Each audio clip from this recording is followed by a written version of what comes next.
Local 4 News starts now with a breaking news alert. We're actually following two breaking stories here at noon. In Oakland County, federal investigators are raiding a home over rare artwork. But we start in Macomb County, where the body of a woman is found on I-94 at the height of the morning rush hour. Police say the woman has head trauma, and right now they're trying to figure out how she got there. Local 4's Priya Mann joins us now live this afternoon, right there at 9 Mile in St. Clair Shores. And Priya, bring us up to speed with what you've learned at this hour. Well, Evrod and Kim, Michigan State Police are working to identify this woman and determine the cause of death. Let's show you video that was taken just moments ago. Michigan State Police do have those eastbound lanes at 94 near 9 Mile closed right now while they're investigating that woman's body. Had the freeway closed at Vernier.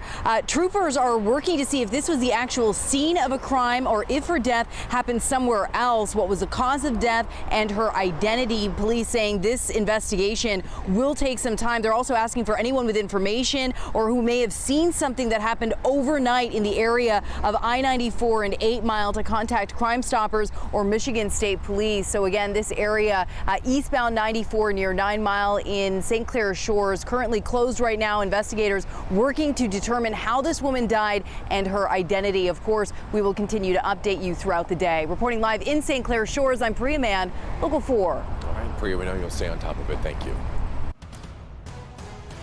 The other breaking news story that we're following for you is out of Franklin this afternoon, where investigators have just raided a home over art theft and fraud. This is all playing out on Colony Hill, right near 14 Mile and Inkster.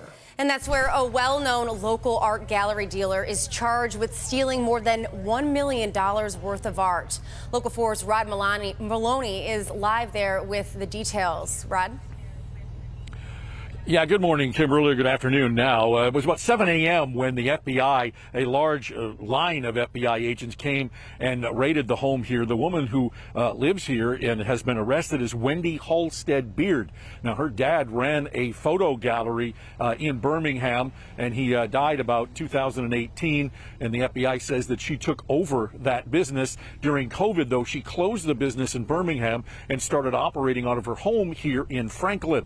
So let's hear what they had to say about why they raided this home. FBI agents moved in and out of Wendy Halstead Beard's Franklin home this morning after arresting her for mail and wire fraud. A 24-page criminal complaint documents the alleged fraud exceeding $1 million, but the more audacious and alarming lengths they say Halstead Beard went to cover her crimes. The FBI claims Halstead Beard dealt in valuable fine art photography prints on consignment, selling artwork without the owner's knowledge and keeping the profits. Others, they say, she sold and then did not deliver. Beard's victims are typically elderly individuals, and this very well-known Ansel Adams photograph called The Tetons in the Snake River, valued at nearly $1 million, is one of the many pictures involved.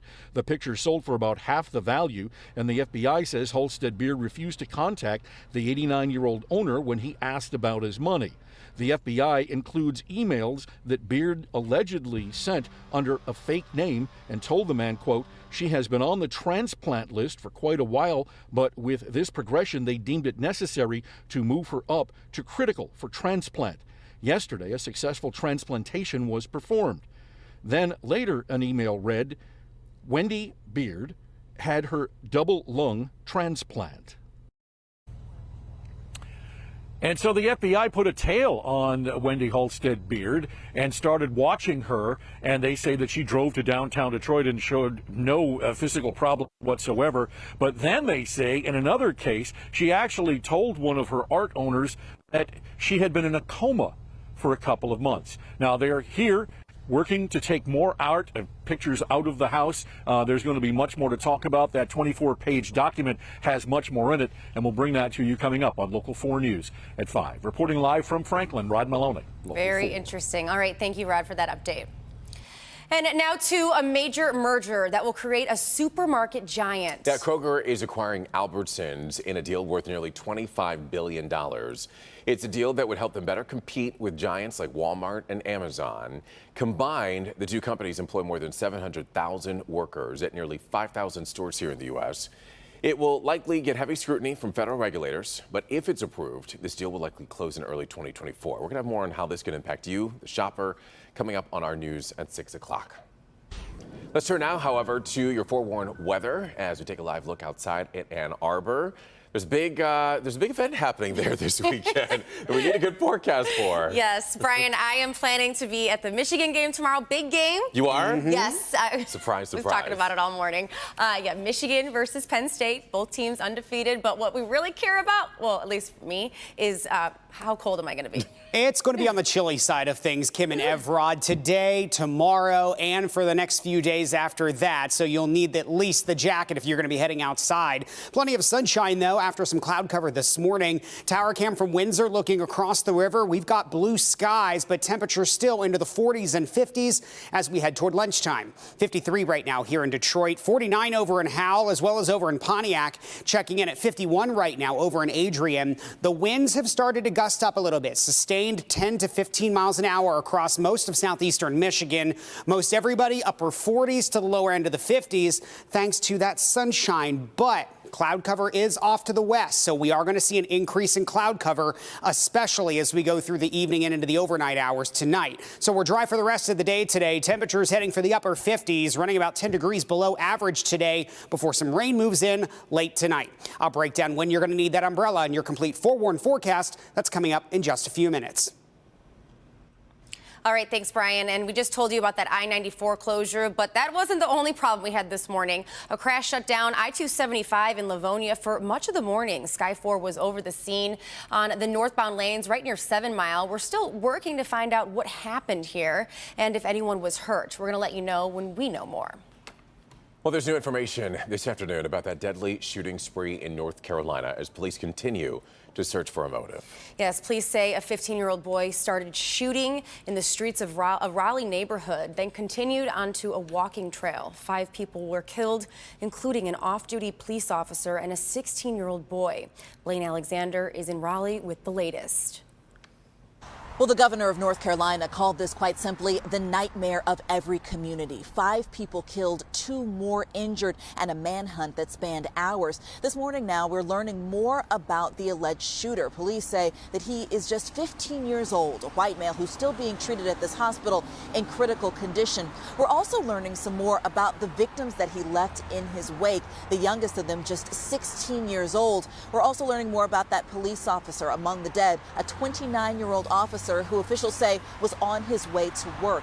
Now, there was a second officer who was also shot in his leg. Fortunately, that officer has been treated and released. But all of this comes after the alleged gunman led police essentially on a manhunt for several hours. It was 4 hours after the shootings first began that he was taken into custody. Officers brought out search dogs, helicopters, told people to shelter in their homes, stay in place, diverted traffic, all until they were able to take him into custody.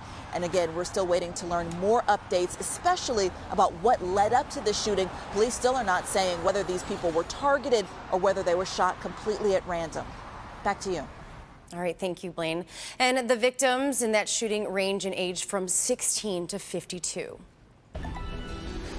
Let's turn to Decision 2022 now. Reaction is coming in after the first debate between Michigan's candidates for governor. Governor Gretchen Whitmer and Tudor Dixon, they squared off in Grand Rapids last night, tackling a number of topics like abortion and gas prices. Our Nick Monticelli has a look at the key issues. For many of you, it's the first time you're hearing from me directly. Dixon's campaign has not been able to fundraise and is at a serious cash disadvantage versus Governor Whitmer. Last night was an opportunity to showcase herself, and she did extremely well, prepared and on the attack for the entire hour. In her first answer, she's already being dishonest. This is obviously going to be a theme for the night. I think it's really ironic when Mrs. Dixon stands here and says that she will accept the vote, the will of the people. This is a candidate who still denies the outcome of the 2020 election. This is a candidate who will not pledge to accept the outcome of the November 8th election. Back and forth all night, lobbing haymakers. What a debacle to have $8.5 billion fraudulently sent out. Now I've got people bringing bills from the state up to me, begging me to forgive the unemployment that she's trying to get out back. She is too dangerous and too out of touch to be trusted with protecting our kids. She'll put the Second Amendment before second graders every time. We cannot let that happen. Because we know the governor came out and said that she supports the spirit of defund the police. In fact, we know that when we were all locked down, she went out and marched with folks who held up signs that said defund the police. My opponent is long on rhetoric and short on facts, and that's okay. I got to tell you, as a former prosecutor, I have sat with our law enforcement. I have worked arm in arm with them. And that's why the budgets that I have written have been focused on supporting. Nick Monticelli, Local 4. Thank you very much, Nick. We do want to point out now is a perfect time for you to get familiar with some of the issues that are at issue here in this election. Right now on clickondetroit.com, we have a complete voter guide for you. It has the critical information on the local races, ballot proposals, and key voting deadlines as well. You can find it right there on the elections page. All right, there's a lot more to come here on Local 4 News ahead at noon. Yes, our Hank Winchester is in Livonia, and he wants to hear from you. Hey, Hank. Morning. Good afternoon. Hey, Kim, Everett, good afternoon. In fact, I just ordered lunch. We're past the noon hour, right? We're here at Thomas's Family Dining in Livonia. It's an opportunity for me to hear directly from you, the viewers. This is our Hear Me Out, Hank segment. I'm going to see you live right after the break.